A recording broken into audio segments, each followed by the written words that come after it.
Olá, como eu faço todos os fins de semana, eu vou ler para você o artigo que foi publicado em 20 jornais nesta semana, o artigo que eu escrevo para jornais e que trata, o título é Pacto Sinistro. Parece filme do Hitchcock. Se você gostar e não está inscrito ainda, inscreva-se no botãozinho aí à esquerda, dê um like se gostar, que a gente está aí subindo, aumentando cada vez mais os nossos amigos, os nossos seguidores que acompanham essas análises sobre a conjuntura brasileira.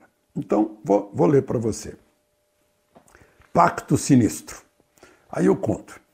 Em 23 de agosto de 1939, os ministros de Relações Exteriores da Alemanha de Hitler e o da União Soviética de Stalin, von Ribbentrop e Molotov, nazistas e comunistas, e é uma conjunção aditiva, nazistas junto com comunistas, assinaram um pacto de não agressão. Uma semana depois da assinatura desse pacto, em Moscou, Hitler invadiu a Polônia, sem reação soviética. Ficou livre para invadir a Polônia. Invadiu a Polônia de tanques, os Panzern, que é o plural, e os poloneses se defenderam com a cavalaria. Uma defesa heróica dos poloneses, mas não adiantou nada. Bom, 5 anos depois eu dou um pulo na história, e eu estava lá em Varsóvia e vendo os locais. 5 anos depois, quando divisões soviéticas se aproximavam de Varsóvia em contraofensiva, porque Hitler depois invadiu a União Soviética, os soviéticos reagiram a partir de Stalingrad. As divisões soviéticas fizeram um alto para esperar que os alemães liquidassem os poloneses que estavam em revolta em Varsóvia. Eu disse que estava lá, claro, não estava nessa época, eu estava lá faz uns 3, 4 anos, revendo esses locais.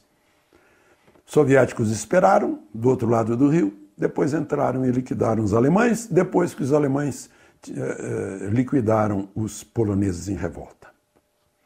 Aí eu lembro que 10 anos antes do início da guerra, o comunista Antonio Gramsci, em prisão italiana, escrevia seus cadernos sobre a dominação pelas mentes. Por que eu contei todo esse primeiro parágrafo? Para você entender o que vai vir agora, para ver o contexto.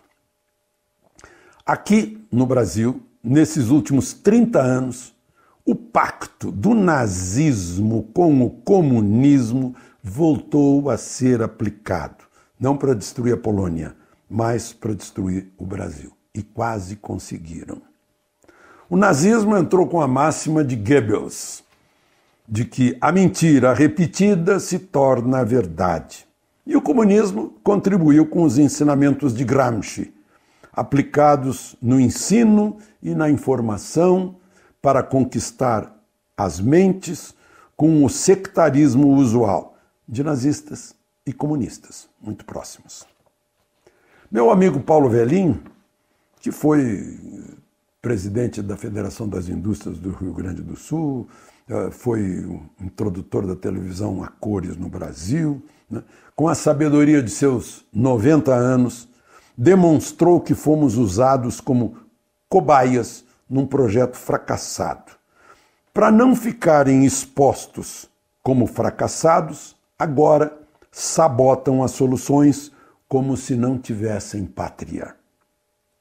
E, efetivamente, vocês podem ver na história, nazistas e comunistas tinham o mesmo projeto cosmopolita, de conquista do mundo.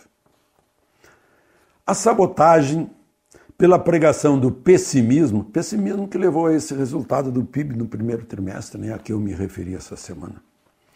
A sabotagem pela pregação do pessimismo e divulgação de um lado único da história tem produzido resultados entre os que dependem das mesmas fontes de informação. Ou seja, as pessoas caem nessa. Nas manifestações de domingo, dia 26, muitos foram capazes de negar o que as imagens mostravam. A seita dos que querem fechar o Congresso e o Supremo foi usada até pelos agentes dessa desinformação, como se aquelas manifestações fossem para fechar o Congresso. No mundo real, no Brasil real, a maciça maioria defendeu as reformas que foram combinadas com 58 milhões de eleitores em outubro, né? Onde se inclui o fim do conchavo fisiológico. Houve político afirmando que povo nas ruas significa perigo para a democracia. E, claro, essa falácia máxima foi para a primeira página. As pessoas ainda deram apoio a isso. Aliás, no plenário da Câmara, a votação que manteve o COAF no seu ministério de origem, alguns reclamavam dos que, com o celular, transmitiam nas redes sociais o voto de cada um.